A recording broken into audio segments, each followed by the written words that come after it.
So hey guys, Liam here from Primal Nomad, hope you're well. Today's video is just a competition video for Z Outdoors channel. It's all about my bushcraft kit. So today I'm going to go through exactly what I carry on my back when I'm going, let's say, for an overnighter. Some of the items obviously could be removed if I was just going out for a little day trip. But no, this is basically everything I carry on me and normally what I wear. So I'm going to go through, like I said, my bushcraft kit, and I normally keep that if I'm going on a one-night trip in this, which is a Wisport 45 litre rucksack. It's a really good pack, has an adjustable back system here that moves up and down, so when you're walking, takes some of that shock and weight off of your back. Has a really good waistband that I've put brim locks on.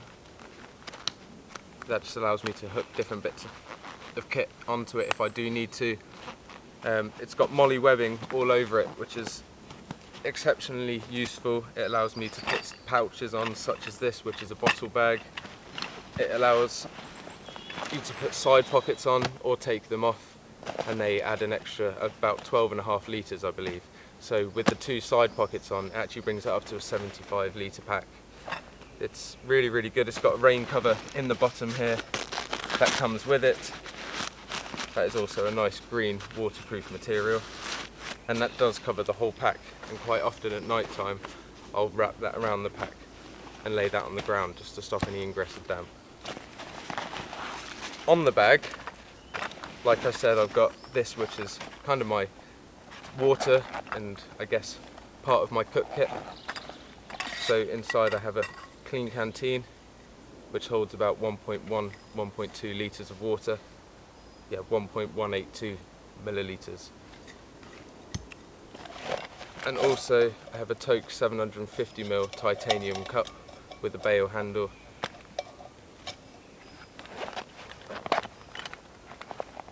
And that also comes with a titanium lid. And that's really great for boiling water really quickly. Obviously the heat transfer is great.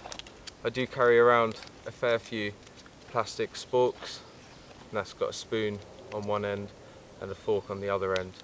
The reason I carry a few is because normally I'm with someone, or if I am with someone, sometimes they don't ever bring cutlery, so it's handy, or sometimes they can break or melt. I do have a pot holder, and that's just because sometimes these metal objects do get quite hot when you're cooking over a fire. The nice thing about this is that the clean canteen nests right into that Toke's cup, and that again nests really nicely into this bottle bag.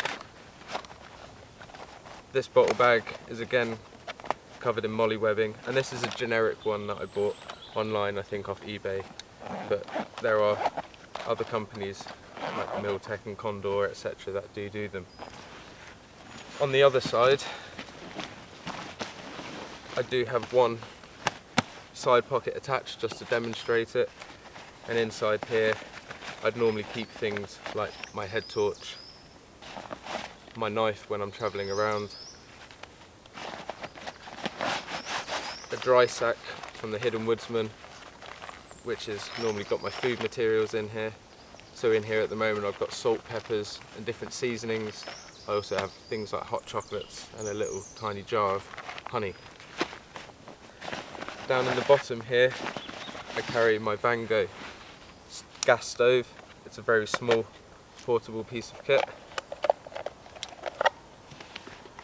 and that opens up just like this, and that's a direct burner that goes onto a normal gas cartridge, and I normally opt for these, which are about 100 gram weight, and they're really small, and they also do nest inside the Toke 750ml cup as well, or in the bottle bag.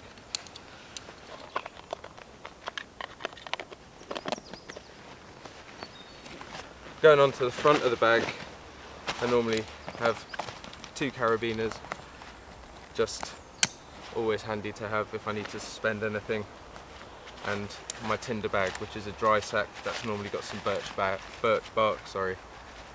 Daldina concentrica, King Alfred's cake, and some pine resin. I also like to carry with me my axe, which is a Gramforce Brooks small forest axe.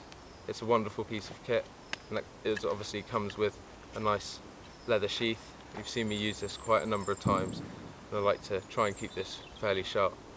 But that normally stays on the side of my bag, and when I'm travelling somewhere and I need to be discreet, I will turn it round and put it directly down the side of this pouch, which is really nice. So it covers the handle, and the axe head does fit just about in the side pockets here of the bag. So my knife is a Castron Woodsman. It was designed by Roger Harrington, really good knife maker, and this is a really good knife. It's just recently been sharpened. It goes in a leather sheath, and I also have my fire steel here, which is getting a bit worn down, but thanks to Joe over at Pyro Emporium, he's sent me a few replacements, so definitely can put a new one in there soon. So then moving on to what's actually in the bag, so to speak. This has, as quite a lot of packs do, a top pocket section, and in here I like to keep my tarp. This is a DD super light tarp. It really is extremely lightweight, and it's really small, fits basically in the palm of my hand. And around that I've got some good paracord, which I use as the Ridgeline, and I've got bank line for all the guy lines, and that's nestled up. Slots nicely in the top of the pack, easily accessible, and also stops water penetrating down into the bag. If we move inside the bag, you can see that this pack has a really nice big snow sleeve, so it does prevent your gear from getting wet. You can roll that up, and it has many cinches to make sure that stays nice and dry in there. Also, it can be used as extra packing space, and the hood here can be raised up, so you can actually gain about this much height onto the bag. Inside here, when I'm out, if I'm predicting the weather's going to be bad, which you know, normally in England you can predict that you're going to get a bit of rain some point, I carry this, which is my Ridgeline Pintail Smock. It's a really good waterproof jacket, really quiet as well, doesn't rustle, which I like, especially when I'm looking at wildlife or going out stalking, for example. And also it double acts as a pillow, so when I go to sleep it's really nice and comfortable. And again, it just folds into itself, so this is actually the inside of the middle pocket of the jacket, so as soon as I do that, the jacket's ready to wear. I just quickly whip it out, and like I said, I can't recommend it enough.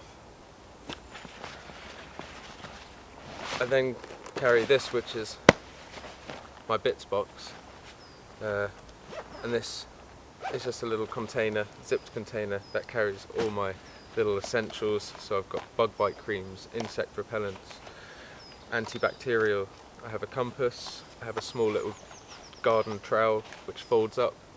That's really handy for digging, let's say, a little toilet pit, or removing ash from the fire, or moving embers. Just really handy little bit of kit. I've got a pair of medical scissors here, I have some indigestion medication, because you never know. I have essentials and toiletries, I have plasters and various little first aid bits, toothbrush and toothpaste, and in here I have a little notebook and a pencil. So this kind of varies depending on what I'm taking, you know, depending on where I'm going to be and what I think is essential. I've also got spare batteries in there for my head torch and the likes. So that keeps it in a really nice, easy to grab container, and I can just make sure that anything that I need to make sure I know where it is gets kept in there. Then inside the interior pocket here, which is a fairly nice sized pocket, comes out of the bag slightly as well, so it's really good space. This is where I normally keep little essentials, bits and bobs that I need to keep an eye on, that I don't want to just have in this little box. So that's things like this bag. This is just full of all sorts of different cord and paracord. That's great for if I want to start a bow drill, or if I need to tie something up, or even if I just want to practice knots. So then moving on to a bit more of my sleeping stuff. This is my sleeping mat that I use normally. I haven't been using it recently because it's actually got a small tear in it, and I'm just waiting for the puncture repair kit to arrive, because I want to make sure I do it with the proper glue that's nice and flexible. Yeah, essentially this goes up to 38mm of depth, which is really nice. It's a self-inflating mat, so it has a kind of its own foam padding, a closed cell in the middle. It's the multi-mat ultralight 38, and again it's really super light, and again packs down to not too bad of a size. That could be reduced even further if you wanted to. Then I have this, which is just a mesh bag, which has kind of spare clothes, spare socks, a pair of gloves, my kind of face wrap, and also you know, other things like pairs of underwear, what have you. It's in a nice drawstring bag, so it allows it to breathe. And I think that's pretty much it, apart from my bivvy bag, which is a snug pack bivvy bag. It's a Special Forces one, really nice. You've seen me use this again on many trips, and that just packs down into a really nice, easy to grab pack. And that obviously goes around the sleeping bag and prevents any moisture getting into your bag from outside weather elements. It is breathable, so it does prevent a lot of condensation build up. There is always going to be a little bit building up in there, but nothing too bad that I've noticed in the mornings. Then going to the bottom of the pack, which is probably one of my favourite elements about this pack, is this separate bottom section. So inside the pack here, there's a separator here which has a drawstring.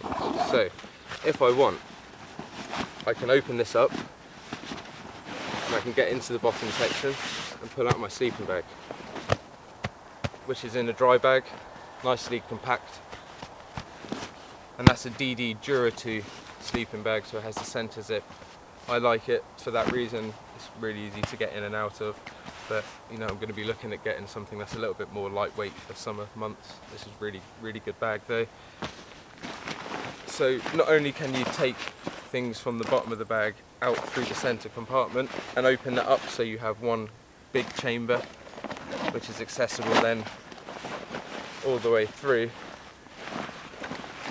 you can obviously pull that drawstring closed and have that as a separate cut-off section.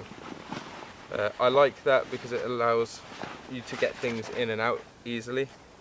But let's say on some packs, when you're putting something large like this into the bottom section here, you can get it put in there, so you get it all nicely stuffed in, and that's what I like to do, get one end in first and just gradually turn it in. Can be a bit of a tight squeeze, and you'd think it would be putting pressure on the zip, but that's what I'm trying to demonstrate with this bag.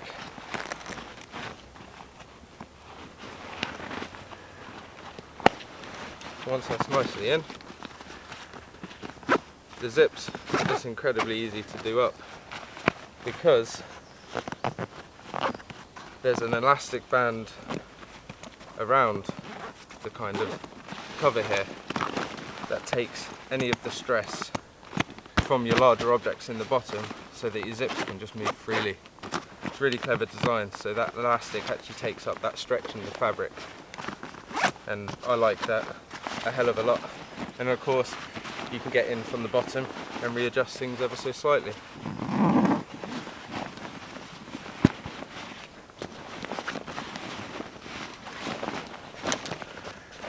So again, I'll go through things as I put them back in the bag. That was my Dura 2 DD sleeping bag, followed by my multi-mat ultralight 38, which is my sleeping mat.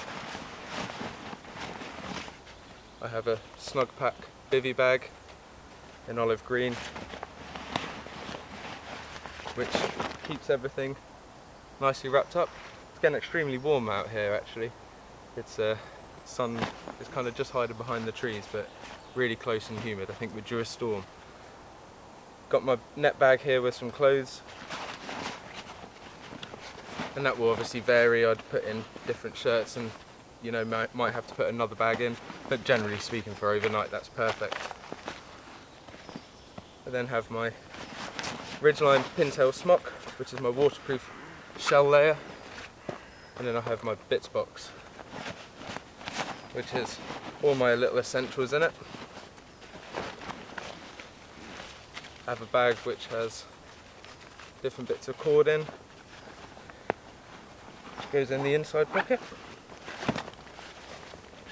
and then that allows this to be cinched down,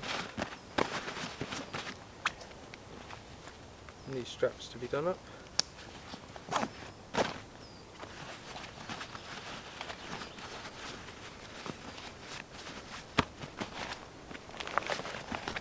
In the top I have my DD Superlight tarp,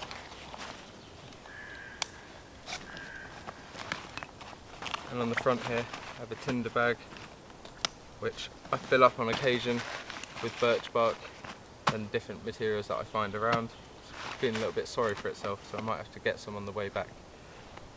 In my side pocket I have my Bango Stove, my little gas canister, normally things like my knife, my food in a little dry sack, and my head torch, which isn't on for once.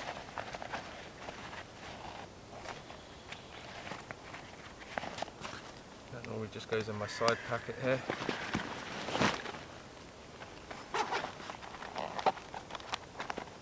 This is the instructions for my stove, so I'll keep this in here.